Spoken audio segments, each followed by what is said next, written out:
সারা দেশের মতো ফেব্রুয়ারি মাসের শেষ দিক থেকে মার্চ মাসের প্রথম সপ্তাহ পর্যন্ত কুমিল্লার কৃষি জমি থেকে আলু উত্তোলন করা হয়। এবছর জমি থেকে উত্তোলন করা আলু কাঙ্ক্ষিত দাম ও সংরক্ষণের অভাবে পড়ে আছে জমিতে, বাড়ির উঠানে কিংবা জমির পাশের খোলা জায়গায়। বৃষ্টি শুরু হলে হাজার হাজার মন আলু পচে নষ্ট হয়ে যাবে। এই নিয়ে কৃষকের চিন্তার শেষ নেই। আলু চাষিরা জানান, পর্যাপ্ত হিমাগার এবং সরকারিভাবে ন্যায্য মূল্য আলু সংগ্রহ করা না গেলে আলু উৎপাদন থেকে মুখ ফিরিয়ে নিতে বাধ্য হবেন তারা। গত বছরের বন্যায় ধকল কাটিয়ে মাঠে নেমেছিল আলু চাষিরা। চলতি বছর জেলায় আলু চাষের লক্ষ্যমাত্রা ছিল 10,254 হেক্টর জমিতে। উৎপাদন হয়েছে 9,061 একর জমিতে। আলু উৎপাদন হয়েছে 22,90,078 টন, যা গত বছরের তুলনায় অনেক বেশি। ভালো দাম পাবেন এই আশায় দেশীয় পদ্ধতিতে সংরক্ষণ করা হয় হাজার হাজার মন আলু। এক মাসেরও বেশি সময় অপেক্ষার পরও কৃষক পাচ্ছেন না আলুর কাঙ্ক্ষিত দাম। মনে করেন এক বস্তা আলু কিনছে 6,000 টাকা দিয়া, 7,000 টাকা দিয়া, কেনার পরে আপনার সারে ওষুধে বদলিয়ে তোলায় প্রায় 15,000 টাকা খরচ, বুঝলি? তো 15,000 টাকা ইন্টারনেট খরচ হলে প্রতি বস্তায় এখন আলু কত হলে 20 থেকে 30 মন, 15 মন।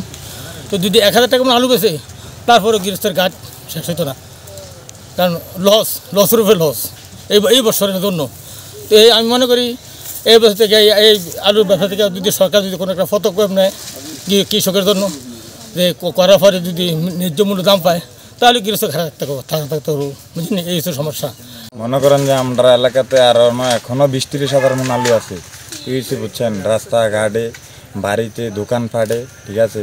সরকার যেভাবে ধান সংগ্রহ করে এইভাবে যদি আমরা থেকে ন্যায্য মূল্যে নিয়ে আনে তাহলে মনে করেন যে আমরা বাঁচতে পারবো।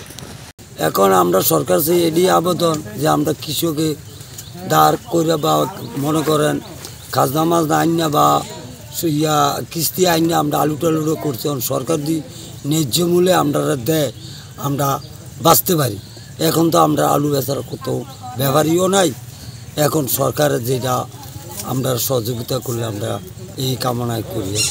ক্ষতি পুষিয়ে নিতে দেশীয় পদ্ধতিতে আলু সংরক্ষণের আহ্বান জানিয়েছে কুমিল্লা কৃষি সম্প্রসারণ অধিদপ্তর।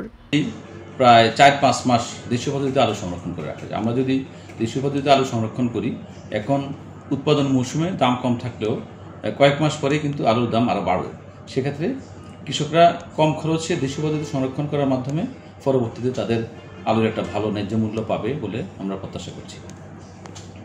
এটা একটা সাময়িকভাবে আমরা আমাদের কৃষকদেরকে পরামর্শ দিচ্ছি যে তারা দেশীয় পদ্ধতিতে স্বল্প সময়ের আলু সংরক্ষণ করে রাখবে।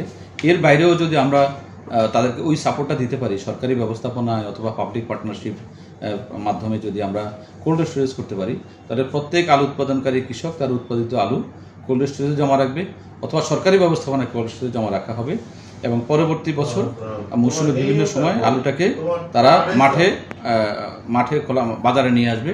এতে করে আলু সরবরাহটা সবসময় নিরবিচ্ছিন্ন থাকবে এবং দামটা সহনীয় পর্যায়ে থাকবে।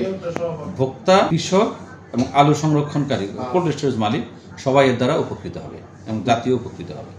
কৃষি সংশ্লিষ্টরা জানান, সরকারিভাবে এসব উদ্বৃত্ত আলু সংগ্রহ করে সংরক্ষণ করে রাখা গেলে মৌসুম শেষে যখন আলুর দাম বেড়ে যায় তখন টিসিবি কিংবা ন্যায্য মূল্যের দোকানে এই আলু বিক্রি করা যেতে পারে।